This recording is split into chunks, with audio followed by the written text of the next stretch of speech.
It was the height of the 1960s. The civil rights movement, counterculture, massive protests, and deep political divides. America was losing its patience with the war in Vietnam and its trust in the government.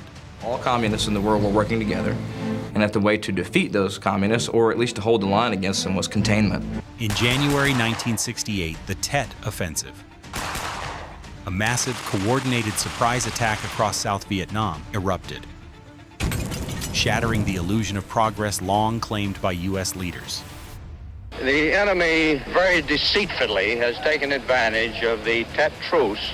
Weeks later, America's most trusted newsman, Walter Cronkite, told millions on CBS that the war was mired in stalemate, shaking public confidence in a way no protest could. The bloody experience of Vietnam is to end in a stalemate. By year's end, Martin Luther King Jr. and Robert F. Kennedy had been assassinated. Campuses were erupting in protest, and the body count in Southeast Asia kept climbing. Over 500 Americans killed each week. Napalm, the My Lai massacre, and the military draft fueled outrage, while Washington insisted on progress and eventual victory. In a nation already divided, Vietnam became the breaking point, a conflict that would test America's conscience. In the 1950s, President Eisenhower believed in the domino theory, the belief that if one nation in a region fell to communism, its neighbors would quickly follow. The domino theory is a phrase that got popularized in the 1950s. This idea became a central pillar of U.S. Cold War strategy. Eisenhower poured money and military advisors into South Vietnam's fragile government. His successor, John F. Kennedy, increased resources, hoping American aid and training could win the war. Every nation knows whether it wishes us well or ill. But South Vietnam's government, riddled with corruption and repression, alienated its own people. Protests grew, and Buddhist monks staged shocking acts of self-immolation. By 1963, the U.S. gave tacit approval to a coup that ended with South Vietnam's president assassinated. Rather than stabilizing South Vietnam, his removal unleashed chaos, while the communist Viet Cong insurgency grew stronger. What began as cautious support was now a deepening entanglement, pushing Washington toward a war it believed it could control.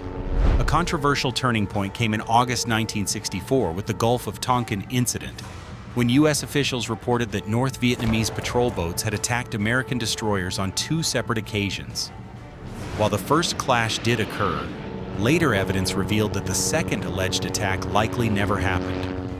Nevertheless, President Lyndon B Johnson seized upon the incident to push through the Gulf of Tonkin Resolution, which granted him broad authority to use military force in Vietnam without an official declaration of war from Congress.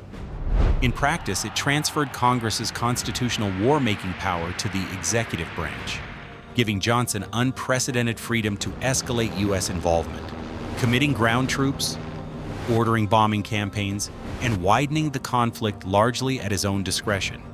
It was a turning point that transformed Vietnam from a limited advisory mission into a full-scale American war.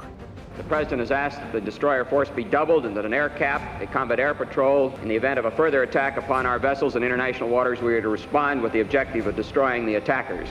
At the height of the war, more than 500,000 American soldiers were deployed in Vietnam. In January 1968, during the Vietnamese New Year holiday known as Tet, the Viet Cong and North Vietnamese Army launched a massive surprise attack across South Vietnam, an assault that became known as the Tet Offensive. Over 100 cities, towns, and military outposts were attacked simultaneously. Militarily, the U.S. and South Vietnamese forces repelled the attacks and inflicted heavy casualties. But politically, it was devastating. The Tet Offensive proved that the enemy was far from defeated, despite years of U.S. escalation and assurance to the American public that victory was near.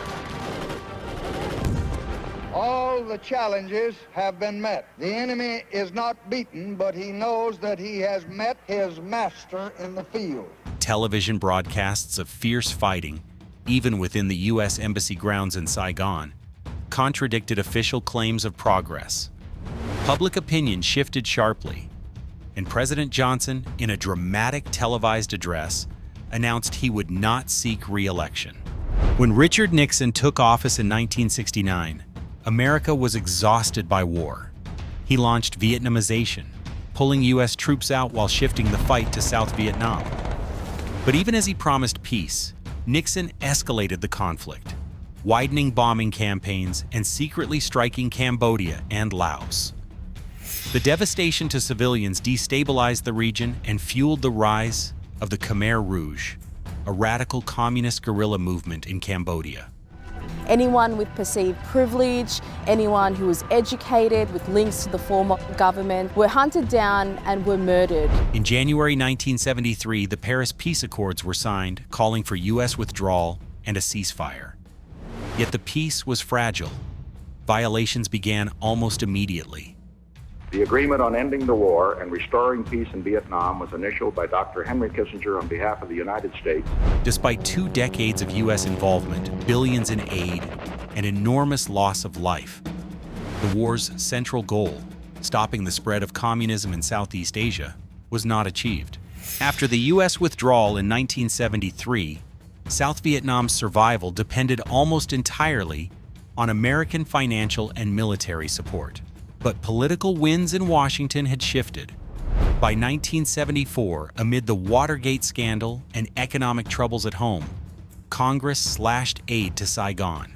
Mr. Nixon, did you know about the burglary of our Democratic National Headquarters at the Watergate? Without U.S. air power and supplies, the South's military began to crumble. In early 1975, North Vietnamese forces launched a massive offensive. Refugees flooded roads, desperate to escape the advancing army. On April 30th, 1975, Saigon fell. U.S. helicopters evacuated the last Americans from the embassy rooftop as North Vietnamese tanks rolled into the city. The Vietnam War was controversial for several reasons. There was no clear objective. Unlike World War II, there was no definitive victory plan. The war's purpose was to contain communism, but it was unclear how victory would be measured. The South Vietnamese government was often seen as corrupt, dictatorial, and lacking popular support. For the first time, Americans saw graphic images of war on nightly television.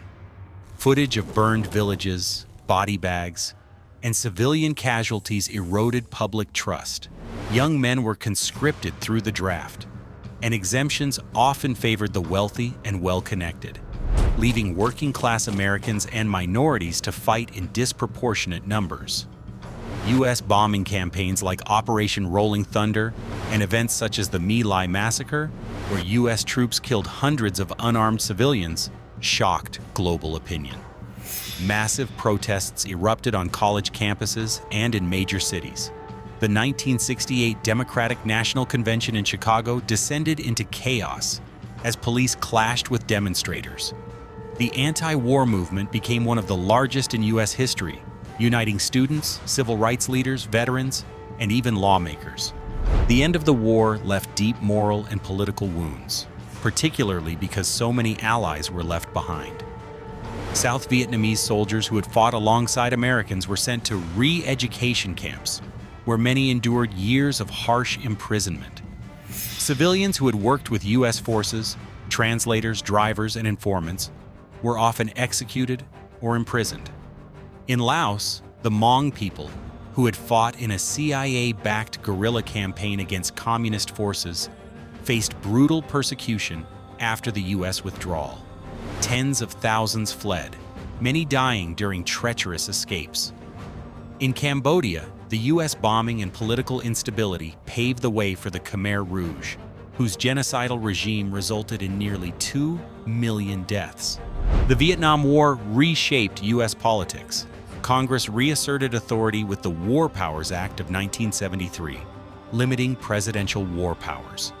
Meanwhile, partisan divides intensified, sharpening conflicts over foreign policy, defense spending, and America's role in the world.